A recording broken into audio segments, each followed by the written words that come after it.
आलीये भन्नाट भानू पुरणपोळी घेऊन पुरणपोळी बनवणार आहे. छान छान मस्त. आता बनवायची पुरणपोळी. पीठ करायचंय तयार पुरणपोळीचं.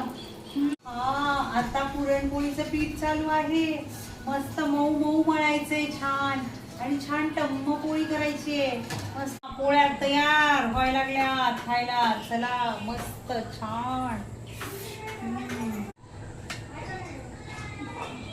मस्त गोड गोड पोळी.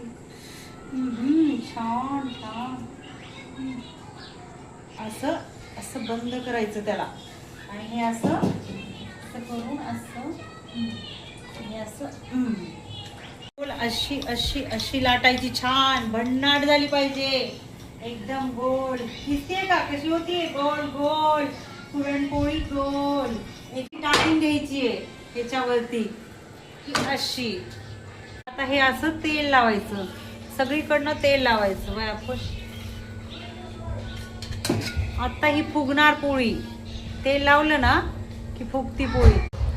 कशी फुगली टम्म पोळी. वाव छान भन्नाट.